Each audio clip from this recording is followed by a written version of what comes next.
नगरपालिका नगरपंचायतींच्या निवडणुकीमध्ये यावेळेस अत्यंत मोठ्या प्रमाणावर धांदली अर्थात प्रशासकीय आणि मतांची या दोन्ही झाल्याचं दुर्दैवानं या ठिकाणी नमूद करावं असं वाटतं। निवडणूक आयोग हा नशापाणी करून काम करतोय की सरकारच्या हातचं भावलं आहे असा प्रश्न पडावा। मात्र निवडणूक आयोग ही कठपुतली आहे आणि मुख्यमंत्र्यांच्या इशाऱ्यावर निवडणूक आयोग काम करत आहेत। 40 तास आधी मतदान पुढे ढकलणे आणि 30 तास आधी हे मतमोजणी जी आहे ती पुढे ढकलणे यातून पूर्ण निवडणूक आयोगाचे वाभाडे निघालेले आहेत। फ्री अँड फेअर इलेक्शन जे घडवून आणणं निवडणूक आयोगाचं मूलभूत कर्तव्य आहे, ते कर्तव्य बजावण्यामध्ये निवडणूक आयोग कुठेतरी कमी पडलेला आहे। त्यामुळे ज्या ठिकाणच्या निवडणूक निर्णय अधिकाऱ्यांनी प्रशासनाने इतकंच नव्हे तर निवडणूक आयोगाच्या थेट अधिकाऱ्यांपर्यंत आयुक्तालयापर्यंत ज्यांनी यामध्ये चुका केल्या अक्षम्य स्वरूपाच्या त्यांच्यावर कारवाई करण्यात यावी। राज्यभरात 25 पेक्षा अधिक सत्ताधारी पक्षाच्या आमदारांवर अशा पद्धतीने घटना ज्या आहेत त्या घडलेल्या अनेक कार्यकर्ते पैसे वाटताना दिसून आलेले आहेत। निवडणूक आयोगाच्या धांदलीच्या सोबतच जो दुसरा मोठा एक मुद्दा या निवडणुकीत पुढे आला आहे, पैसे खाऊन भ्रष्टाचार करून भारतीय जनता पक्ष ही गब्बर झालेली आहे आणि गब्बर सिंगच्या थाटामध्ये दडपण आणण्याचा प्रयत्न एकीकडे करत आहे तर दुसरीकडे पैसा फेक तमाशा देख हे वगनाट्य या निवडणुकीच्या दरम्यान भारतीय जनता पक्षाने खेळलेलं हे स्पष्ट स्वरूपातून आढळून येतं। राज्यभरात ना 25 तक्रारी नोंदवल्या गेल्यात निवडणूक आयोगाकडे। गाड्यांची तोडफोड झाली आहे बीडमध्ये, भोरमध्ये संग्राम जगताप वर्सेस जो वाद आहे तो कार्यकर्त्यांमध्ये झाला। अशा 25 तक्रारी या वरकरणी या 25 दिसतात आहेत, मात्र या 25,000 तक्रारी आहेत। निवडणूक आयोगाकडे किती पोहोचल्या हे मला माहीत नाही, मात्र गाव तिथे 12 भानगडी हा भारतीय जनता पक्षाने आणि एकनाथ शिंदेच्या शिवसेनेने अजितदादांच्या घड्याळीने घातलेला आहे आणि एकंदर फार मोठ्या प्रमाणावर सगळ्या संहितांची आणि निवडणूक आयोगाच्या आचारसंहिताची पायमल्ली झालेली आहे। अहो एकंदरीत हा वगनाट्य म्हटल्यानंतर हा सगळा तमाशा त्यामध्ये क्रमाक्रमाने आलाच। म्हणजे निवडणूक वगनाट्य आहे का? पैसा फेक तमाशा देख नावाचं वगनाट्य हे भारतीय जनता पक्षाने नगरपालिका नगरपंचायत निवडणुकीच्या अनुषंगाने या ठिकाणी रंगवलेलं आहे। काँग्रेसला किती फटका बसलाय? फटका लोकशाहीला किती बसला हा मूलभूत प्रश्न आहे। कारण काँग्रेस जी आहे हा या निवडणुकीतला एक पक्ष आहे, मात्र जिथे लोकशाहीची पायमल्ली होते, जिथे संविधानाचे मूल्य पायदळी तुडवल्या जातात, जिथे फ्री अँड फेअर इलेक्शन होत नाही, त्यामुळे एकंदरीत जनतेचं नागरिकांचं आणि लोकशाहीचं हे फार मोठं नुकसान हानी या निवडणुकीत झालेली आहे। गुन्हा दाखल झालेला आहे आमदार संतोष बांगर यांच्यावर। त्यांच्या संदर्भामध्ये ते कशा पद्धतीने काम करतात, सत्तेची मस्ती काय असते त्याचं एक प्रतीक म्हणजे बांगर एक झालेले आहेत। त्यामुळे जेवढे गुन्हे वाढतात तेवढे ते मेडल वाढल्यासारखे जे वागतात हे दुर्दैवानं एक लोकशाहीची थट्टा ही महाराष्ट्रात अनेक ठिकाणी चालली आहे। सत्ताधाऱ्यांनी निवडणूक हायजॅक करत विरोधकांचा स्पेस खाल्लाय का? कारण तुम्ही दिसला नाहीत बऱ्याच ठिकाणी, काँग्रेस राष्ट्रवादी काँग्रेस ठाकरे दोन्ही कुणीच नाही दिसलं। सत्ताधाऱ्यांनी हायजॅक करत स्पेस खाल्लाय का तुमचा? आपला हा प्रश्न कोणी विचारायला लावला का नाही हे मला माहित नाही, मात्र आम्हाला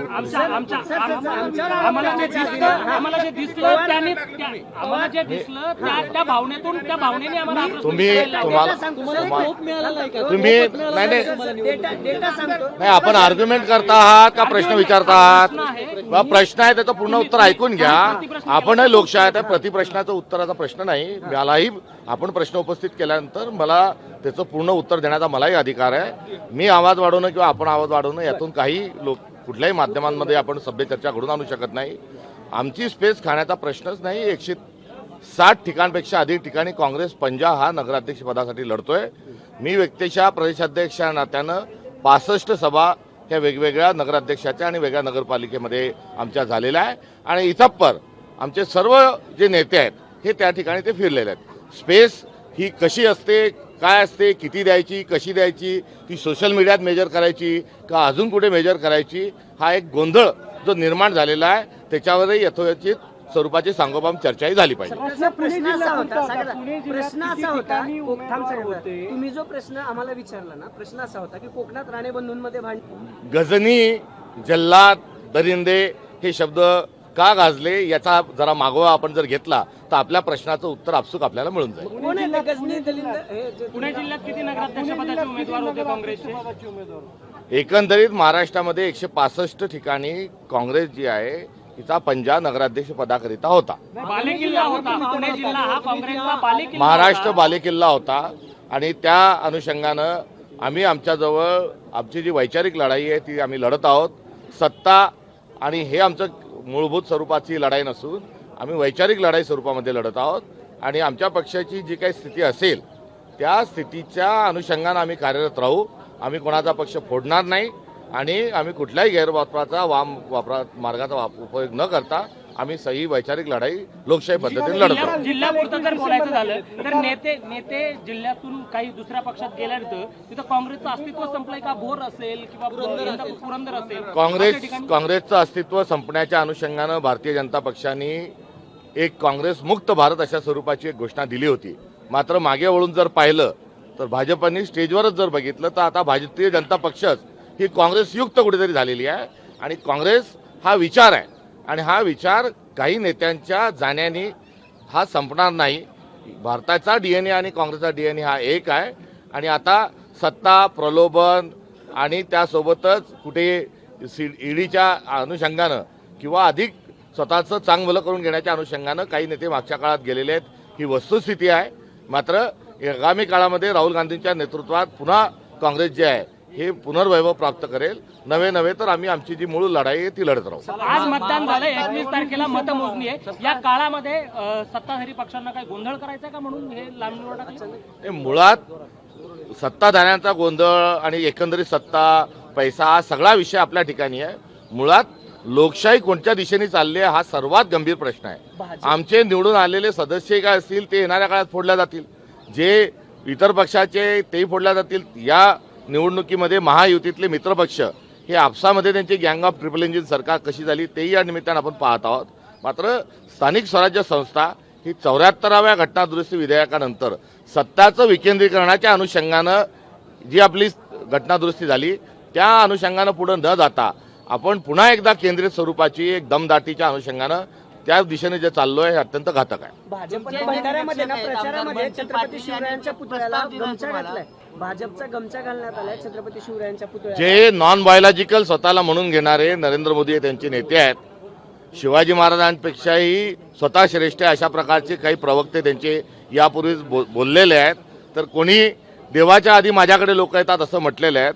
अहंकार रावणापेक्षाही सत्ताधाऱ्यांना हा अधिक आलेला दिसून येतो. थँक्यू. निरीक्षक आहेत बंटी पाटील यांनी एक प्रस्ताव दिला होता, पुणे महापालिकेत 2 शहर अध्यक्ष करा. मात्र तुमच्या शहरात धमकी दिली, पक्ष सोडणार आहे म्हणून. कोणाच्या धमकीचा कुठल्याही प्रकारचा विषय आशय नाही. पक्षांतर्गत आमचा वाद कोणता नाही. आमच्या पक्षांतर्गत चर्चा आहे आणि त्या अनुषंगाने आमचे निरीक्षक समर्थ आणि सक्षम आहे. ते या ठिकाणचा निर्णय यथोचित वेळ तेव्हा येईल तेव्हा ते घेतील आणि त्या निर्णयाच्या संदर्भात कुठेही कुठच्याही विषयाला कुठलाही आधार हा आम्ही ठेवणार नाही आणि त्यांच्यानुसारच आम्ही सर्व कारवाई करू. महायुतीमध्ये आलबेल पाहायला मिळतोय. या सगळ्या पार्श्वभूमीवरती काही लोक काँग्रेसच्या संपर्कात आहेत का? आणि कालच पृथ्वीराज चव्हाण म्हणलेत की मराठी माणूस हा पंतप्रधान होणार आहे, अशी काही इनपुट काँग्रेसकडे आहेत. त्यांच्या वक्तव्यासंदर्भात मला माहिती नाही.